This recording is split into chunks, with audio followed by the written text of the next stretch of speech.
여러분 안녕하십니까? 이 시간에는 누가복음 6장 말씀 중심으로 드리겠습니다. 누가복음 3장 21절입니다. 백성이 다 세례를 받을새 예수도 세례를 받으시고 기도하실 때에 하늘이 열리며 성령이 비둘기 같은 형체로 그 위에 강림하시더니 그랬습니다.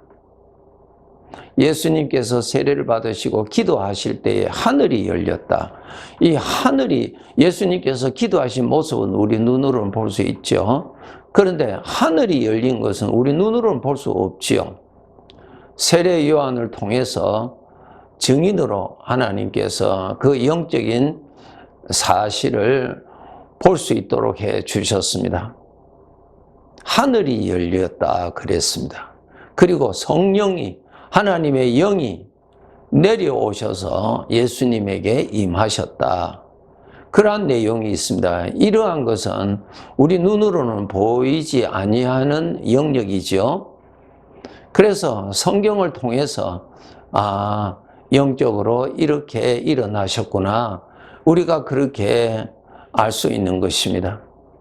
우리가 기도할 때도 하나님의 역사가 일어납니다. 여러분, 우리 성도들이 아버지 앞에 나가서 기도할 때에 우리의 마음에 성령의 감동이 일어납니다. 어떠한 감동이 일어나느냐 하면은 하나님에 관한 믿음이 더 확실해지고요.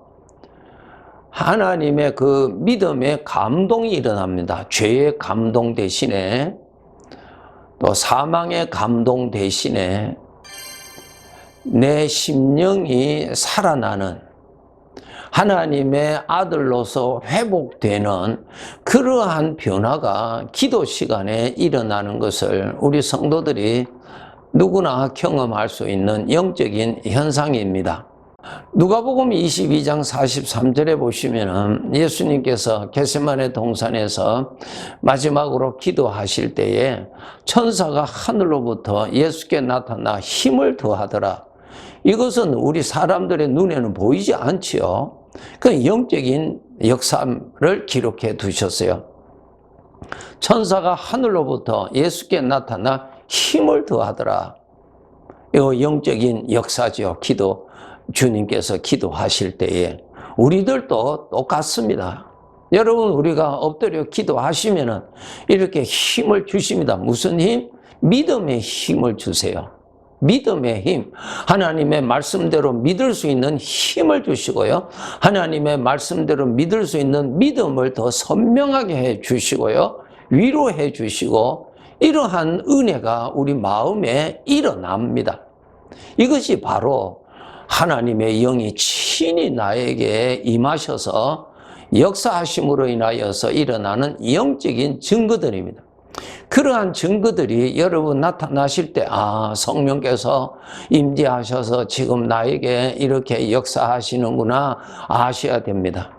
굴뚝에서 연기 나는 것을 보면은 그 집 부엌에서 불을 떼고 있는 것을 우리가 생각할 수 있듯이 내 마음에 하나님에 관한 어떠한 것이 일어나면은 이것은 천지를 지으신 하나님께서 친히 나에게 임하셔서 지금 도우시는구나, 힘을 주시는구나 라는 것을 아시고 하나님 앞에 엎드려 경배하고 감사하고 그렇게 해야 되는 것입니다. 여러분, 우리가 기도할 때에 나 혼자만이 중얼중얼 거리는 그러한 시간이 아닙니다. 영적으로 반드시 역사가 일어납니다. 반드시 일어납니다. 예수님의 이름으로 기도하는 곳에는 하나님께서 친히 임하셔서 그곳에서 은혜를 베푸신다고 약속하셨습니다. 우리가 주님의 이름으로 기도하잖아요.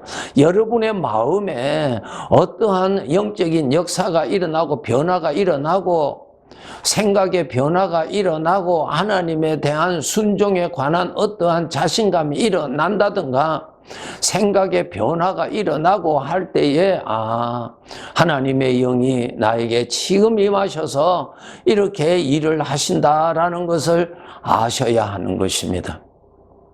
여러분, 우리가 기도할 때에 영적인 역사가 일어나는데 그 중에 세 가지만 오늘 말씀드리겠습니다. 우리가 기도하는 것은 하나님과의 영적인 거리가 가까워집니다. 우리 사람이 우리 이웃 간의 관계가 그렇잖아요. 서로 얼굴을 보고 알지만은 마음적으로는 거리가 가까운 사람이 있고 거리가 먼 사람이 있잖아요. 모르는 사람은 거리가 멀지요. 그러나 그 사람의 이름과 그 사람의 얼굴은 알잖아요. 그러나 마음은 멀리 있지요. 그러나 내가 그 사람의 이름도 알고 얼굴도 알고 마음도 가까운 사람이 있습니다. 마찬가지로 여러분, 우리 주님의 자녀들도 하나님 아버지와의 마음의 거리가 멀리 있는 사람이 있고 가까이 있는 사람이 있습니다. 기도는 하나님께 가까이 가는 아주 귀한 시간입니다. 가까이 하셔야 돼요. 하나님을 가까이 하는 시간이 기도입니다. 그래서 여러분이 생각을 다하여서 하나님을 생각하고 하나님 앞에 엎드리면은 내 마음이 하나님과 가까워집니다. 반드시 그러한 영적인 역사가 일어납니다. 신명기 4장 7절에 이렇게 기록되어 있습니다. 우리 하나님 여호와께서 우리가 그에게 기도할 때마다 우리에게 가까이 하심과 같이 그랬습니다. 이 기도는 하나님과의 마음의 거리를 가깝게 합니다. 가까이 하여야 너무 좋지요. 예? 여러분, 산을 멀리서도 보이지요. 그러나 멀리서 볼 때는 산을 잘 모릅니다. 산이 있다는 것은 아는데 그 산으로 인해서 감탄하는 그러한 것은 전혀 느끼지를 못합니다. 왜? 멀리 있으니까. 마찬가지로 하나님도 멀리 있으면 우리가 하나님 알아요. 아버지라고 불러요. 그런데 아버지에 대한, 하나님에 대한 마음에 감탄이 일어나지 않아요. 하나님이 참 좋다, 너무 좋다, 하나님 더 가까이 하고 싶다, 이런 것이 안 일어난단 말입니다. 멀리 있으면은. 그것이 다 멀리 있어서 그래요. 신앙생활 한 지는 오래되었다 하더라도 마음이 멀리 있으면 전혀 마음에 특별한 하나님에 관한 관심이 일어나지를 않습니다. 그냥 알지요. 지식적으로 알지요. 예. 먼 산도 멀리서도 보여요. 예, 성경을 통해서 지식으로 알아요. 그런데 마음이 가까워야 하나님에 관한 사랑이 생기고 하나님이 좋고 하나님을 더 깨달아지고 산을 가까이 하니까 산이 가지고 있는 물소리도 들리고 산이 가지고 있는 단풍의 그 아름다움도 즐길 수 있듯이 하나님을 가까이 해야 내 마음에 하나님이 더 좋은 거예요. 하나님이 더 좋아요. 무엇보다도 이 세상의 어떠한 것보다도 하나님이 더 좋다는 것이 깨달아집니다. 그것이 사실입니다. 그래서 여러분, 기도를 통해서 꼭 여러분 하나님과의 마음의 거리를 좁히세요. 좁히면은 누가 복 받습니까? 내가 행복해지죠. 내가. 하나님은 부족한 것이 없어요. 나는 모든 것이 부족한 사람 아닙니까? 하나님을 가까이 하셔야 돼요. 하나님을. 그것이 기도 시간이에요. 기도. 하나님은 다 아시는데 기도할 것이 무엇이 있을까? 그냥 살면 되지. 예, 그렇게도 생각할 수 있겠죠. 그러나 여러분, 가까이 하셔야, 마음이 가까워야 하나님이 더 알아지고 하나님이 더 좋고 하나님이 세상의 어떤 것보다 더 좋아집니다. 왜? 하나님은 그것보다 더 좋으신 분이니까. 여러분, 우리가 하나님을 가까이 하면은 하나님이 크게 보이죠. 그런데 우리 성도들이 문제는 가까이 하고 하나님은 멀리서 보면은 실제로 내 인생의 문제를 만나면은 문제에 사로잡혀 버립니다. 왜? 문제가 크게 보이니까. 여러분, 실제적으로 문제가 크겠습니까? 하나님이 크시겠습니까? 비교도 안 되죠, 여러분. 그런데 하나님은 아주 작게 보이고 문제는 태산처럼 보인단 말입니다. 왜 그럴까요? 하나님하고 멀리 있어서 그래요. 산이 작은 것 아닙니다. 멀리 있는 산은 내 엄지손가락으로도 덮을 수 있어요. 그러면은 내 엄지손가락이 산보다도 더 크다는 뜻입니까? 아니에요. 멀리 있다는 뜻이에요. 멀리 있다는 뜻이에요. 여러분이 이 세상이 나그네 세상, 이 장애물 경기장인데 장애물이 수두룩 일어날 텐데 하나님이 장애물보다 크셔야 여러분이 좀 편안하게 지나갈 수가 있다고요. 걱정을 그만큼 안 하고 지나갈 수 있다고요. 왜? 하나님이 문제보다 크시니까 내가 하나님이 믿어진단 말입니다. 이스라엘이 블레셋과의 전쟁에서 골리앗 장군을 40일간 조석으로 아침 저녁으로 보았더니 골리앗은 태산카같이 보이고 하나님은 보이지도 않았습니다. 이스라엘 군인들이 어떻게 다 도망갔어요. 바로 그거예요, 여러분. 하나님의 자녀일지라도 하나님하고 멀리 있으면 문제가 훨씬 더 크고, 문제가 크면 문제에 사로잡히고, 문제가 주는 학대를 받고, 문제가 주는 포로가 되어서 문제의 그늘에 그냥 거기에서 지나게 되는 것입니다. 그렇게 하지 마시고 여러분, 하나님을 가까이 하셔서 문제보다도 크고 크신 하나님이 될 때까지 가까이 가세요.